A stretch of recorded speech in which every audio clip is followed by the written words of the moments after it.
Hi, I'm Jake. And I am Tim, and we are now doing reviews for Lifeway, so thank you, Lifeway Holman. And the first thing that we asked for was the Ancient Faith Study Bible. And you will notice this box. Looks pretty box. Pretty cool. So let's go over a couple of features real quick. Study notes from the early church. Exclusive feature articles. And I'm going to hold this still for a second if you want to screenshot that so you can read the... Click. Yep. Twisted Truths Cause, which is kind of cool. Author index to easily find commentary from individual church fathers, which is really cool. Apostles and Nicene's Creed. Presentation page, which I've never understood why they listed that as a feature. Every Bible has a presentation page, but you know, hey. Book introductions, concordance, 2-column text. Glory to God. 10.25 text type size, which is really nice. And that's the font that Jesus used. Yeah, and 8-point study notes. So those are pretty large. Yeah. Black leather text. Black letter, not leather. That would be interesting. Smythe sewn binding or Smith sewn binding. I've heard reviewers call it both, so we're going to go with Smythe just because Smythe. It sounds cool. Ribbon markers and full color maps. Full color maps. Full color maps. Yeah, it's got it all. Because that's a feature that every Bible has too. All right, so what does it look like? Well, anyway, the inner liner cover is paper. Oh, okay. You want to see the cover? The cover looks good. It looks good. Oh yeah. But it's cheap. But I will say this: this is a Bible you can probably get for $40. So. You get what you pay for when it comes to the cover? You get what you pay for, and you get it, you enjoy it. It's got great paper. You get it rebound. Okay, that liner. You showing this the liner. That is kind of pretty. Yeah, well, it's supposed to look old. You know. Is that perimeter stitched? Yes, it is perimeter stitched. Look at that. And the edges look really good, too. Maybe some Look at those corners. Yes, that's what I meant to say, corners. Some of our premium companies could... Was that a presentation page? That was a presentation page. What? And in the Bible... It has like a little matching where it has the gilding here, which is kind of neat. That's kind of pretty. You got your books of the Bible, nothing out of ordinary there. And then you have your extra material. Now this is really cool. All right, you have your additional features, contributors, acknowledgments, and all of this. But if you go, there's your articles, and look. Uh-oh, early church father alert. Yeah, it has Augustine, Irenaeus, Clement of Alexandria, Athanasius of the Alexandria, which Athanasius was, or Athanasius, goodness gracious, there you go, was a pretty popular figure in the Nicene area because he defended the church against Arianism. A bunch of other dudes that we don't have time to. Ignatius of Antioch, which was a student of John the Apostle Tertullian. Interesting man. Then it has your biographies of the fathers. Has your Twisted Truth, which is a really interesting thing. That's what I'm interested in. Yeah, it has origin, it has modalism, it has adoptionism, and then it has confession quotes, and those are kind of neat too because these are from Augustine. Augustine is going to be like the feature person in this church fathers Bible. Now, I'm going to list the things I like about it first. Here we go. Okay, because I even though the cover is cheaply made, I still like it. I like that it's got the antique edge. I like the gilding. I don't mind the spine. It's not bad. It looks nice from here. Yeah, and the back, of course, the same. The gilding, the gilding is good on this. Now, anytime there is multiple color pages, the gilding has a tendency to look weird, just because that's the way the cookie crumbles. I love the paper. So it's got like a yellowish hue. Yeah, it's got like a creamy paper, and it's line matched, so they did a good job on that. The font is nice and big. So you can see some ghosting coming through right here on camera, but I mean, obviously, since it's line matched, you're not going to really be bothered by it. Another cool little feature of this thing is it's kind of got a little Cambridge action going on, but it's only at the beginning. It's got a drop cap at the beginning of every book. The bummer is it doesn't do it at the beginning of every chapter like the Cambridge does, but, you know, $40 Bible. Now, I want to show you a couple of things. Going back to the beginning is your book introductions. Now, your book introductions are set up very interesting in this thing. Okay, they show you the circumstances of writing, the contribution to the Bible, the structure, which is kind of an outline, but it's in paragraph format, and then it has a early church fathers view on the book. Now, this one uses Christosum, and it gives you a good, decent paragraph on his thoughts on it. So now let's go to a twisted truth. Oh, this is interesting too. This is one of Augustine's writings, Creation Out of Nothing, which I believe the term in Latin is ex nihilo. And it basically talks about how God didn't use or need anything in order to create everything. Ex nihilo. That sends me to a flashback of my 8th grade Bible school teacher. And Shout here's out to Mr. Thompson. Irenaeus of Leon. Now, Irenaeus of Leon, if I understand correctly, was a student of John the Apostle. He is one of the earlier church fathers, as he was active in the 100s or the 2nd century. Here's another one of those articles written by Irenaeus. God is Son and God is Second Adam. And then this is a twisted truth, and it's dealing with Origen. Now, if anybody knows anything about Origen, they know he was rather odd. And it is rumored that he he cut his own self off in the presence of a nun. And when he says his own self, his member. Yeah. Is all right. The good news is it's what we're going with. It's unproven. So maybe he didn't do it, but he had some weird beliefs about souls being eternal, or not souls, but spirits being eternal, and all kinds of stuff. And they kind of deal with that here because. But what's really interesting to me is the fact that Origen is quoted so much in this, and he had some really strange views. So anyway, I love the paper. I love the setup. The setup of this thing's incredible. Ribbon. Yeah, it's got nice ribbons. Yeah, it does. Look at that. They match the cover. We got the gold, got the brown. But I love the large text. I love the nice text on the commentary. I love the fact that we have the thoughts of some of the early church fathers in the commentary. Yeah, it's well out of the gutter. Yeah, it is. I mean, this thing is... So what are these? These are references here, right? Yes, they're kind of like whenever there's they're not cross-references. It's like, well, the Dead Sea Scrolls say this, or the Septuagint says this. Whenever maybe there's kind of a variance in the text, it acknowledges that at the bottom in the footnote. So this does not have any cross-references, which I don't mind because this isn't a cross-reference Bible. This is an ancient faith Bible, talking about the early church fathers. So there's another, let's see, I haven't seen this one, so who wrote this one? Sermon Augustine. Okay, so this is another article from Augustine, who is heavily featured.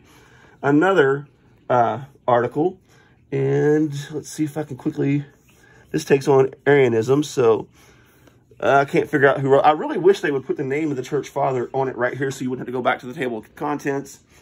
Because, Origen. Totally. Wait, that's Origin, not Origin. Oh, that's not the person. Yeah. Gotcha. Gregory of Nyssa. Gregory of Nyssa is one of the wrote this. So sometimes you got to kind of search which, if you're going to read the thing, then it ultimately doesn't matter. Another introduction.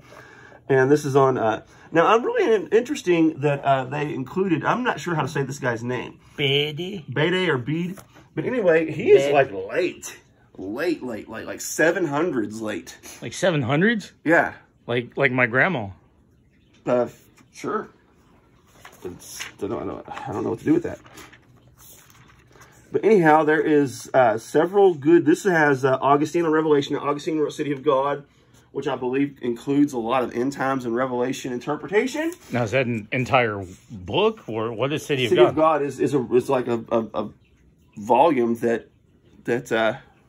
Augustine wrote. Nice. Or Augustine, however you say it. Mm-hmm. Yeah, I'm pretty sure we're beyond the point of pronouncing them correctly. Now, they did do a biography on Polycarp, which I thought was really nice. Polycarp died, and it was unpleasant. Very unpleasant. He was one of the earlier church fathers that was martyred. Yes, and he was. Oh, it has the Nicene Creed as listed in the features, and the Apostles' Creed, which the Nicene Creed is just basically an expanded version of the Apostles' Creed. It has some suggested readings: Justin Martyr's first and second apologies, and dialogue with Trypho. Irenaeus against heresies, Tertullian against praxis, Athanasius on the Incarnation, Origen. So it's got a good list. But one thing that's really interesting to me, now that I'm going to get to the parts about this that I don't like, I don't like that the 100s to the 300s are virtually silent in this book, because this isn't even listed in the recommended reading, because Polycarp wrote an epistle, I believe it was to the Philippian church. Ignatius wrote 7 epistles, one of them to Polycarp. Justin Martyr wrote a ton of stuff, and none of it is listed in here. I'm really surprised that it's missing the early church fathers, early church fathers, or they call them the ante-Nicene church fathers, before the Council of Nicaea, because we know that after Constantine took over, the church government and structure began to change at that point, and I've become personally less interested in church history at that point, because there was a lot of corruption, a lot of problems. The church had a huge split between the East and the West. That's where you have your Eastern Greek Orthodox and your Catholic Church, which both believe that they carry the mantle of apostolic succession. In other words, believing they're the true church that derived from the apostles. But this is neat. Okay, it has a biographical index, and what it does is it indexes every early church father, and then it gives you all the places where they have commentary. So that's kind of cool. So as you go through this Bible and you're wanting to find commentary from Ambrose, then there it is, bam, and you can go through the Bible and find it. Now, the interesting thing is, this study Bible is not trying to move you from one place to the next per se. Although the church fathers may be arranged in a way, these church fathers often disagreed on things. So every now and then you're going to see disagreement in the commentary in this Bible, which is kind of interesting. So the Bible more or less takes a neutral stance in wanting you to be presented with the facts of what the early church fathers thought themselves. Well, the late early church fathers, because the early ones aren't included. Well, they're included. Let me show you. Okay, like you have Ambrose, it tells you when he was alive, 333 to 397, so we're well into the 300s, and it's like, zoom, zoom. All right, but then you have, let's see. Clement of Rome? Yeah, you have Athanasius, who is, look at Augustine. Augustine is like, this is my Bible. All right, and then you have, baby. No, I'm kidding, sorry. Early 6th century. But let's go to Clement of Rome. Clement of Rome, which is from 92 to 101. And it's like, that's all you get. Dude was a heavy hitter. And he wrote a couple of epistles. I mean, it's not like he was silent during this time. Now let's go to Ignatius. Just to show you. Well, there's Jerome. He was kind of early, but he was still 300s to 400s and long list of stuff. 300 to 400. Ignatius of Antioch, 107 was when he died. So, I mean, he barely missed Jesus, and he gets 1, 2, 3, 4. It's just disappointing to me. He wrote 7 epistles. 7. And that's all he gets is 4 little commentaries.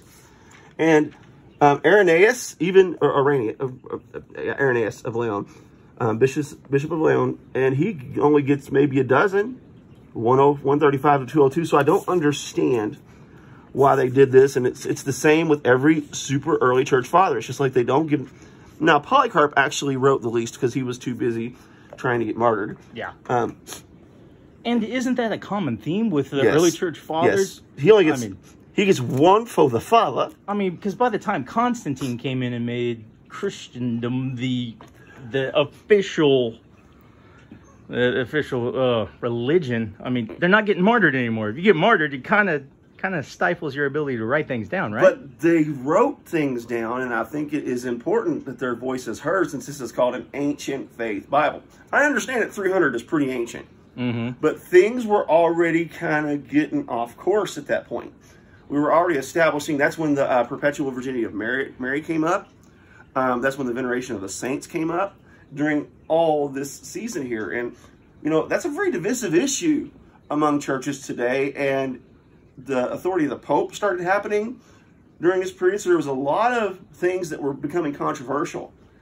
And they claimed that those things were mentioned by Polycarp, but I went to an early church father's website and I searched up the early church fathers, and there's really not much said on those issues I just mentioned. So anyway, there's your biography. It's got a concordance like any Bible would. It's decent. Oh, and I like how the red letters show up really well. Yeah, it's really nice. And then you have a couple pages for notes, and then you have maps, which I like these maps because they're on thin paper. So good job listing these as a feature, because this actually is a pretty nice feature. They look good. Yeah, and they're good and bright. No real issues. Just, I dig it.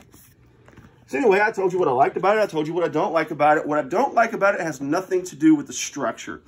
What I don't like about it has everything to do with preference. So as far as quality, cover aside, because again, you're getting a $40 Bible. I dig it. I dig it, and I think that Lifeway Holman did a fantastic job. CSB, I've never read before. I've read the HCSB, but I've never read the CSB, so I'm looking forward to reading this translation. Like the sewn edges, it's kind of mystifying that they sewed the edges on a cover so cheap, but it's pretty on the inside, that's for sure. Well, and the cover's not ugly, it's just kind of stiff. But, hey, I dig it. Everything they've done seems to make it look like it's an ancient text. Yeah, I think that's the goal. So anyway, you got anything to add? Nope, you pretty much summed it up. All right, well, life is so much sweeter when you start your day with a heaping helping of PT&J. See ya. Later.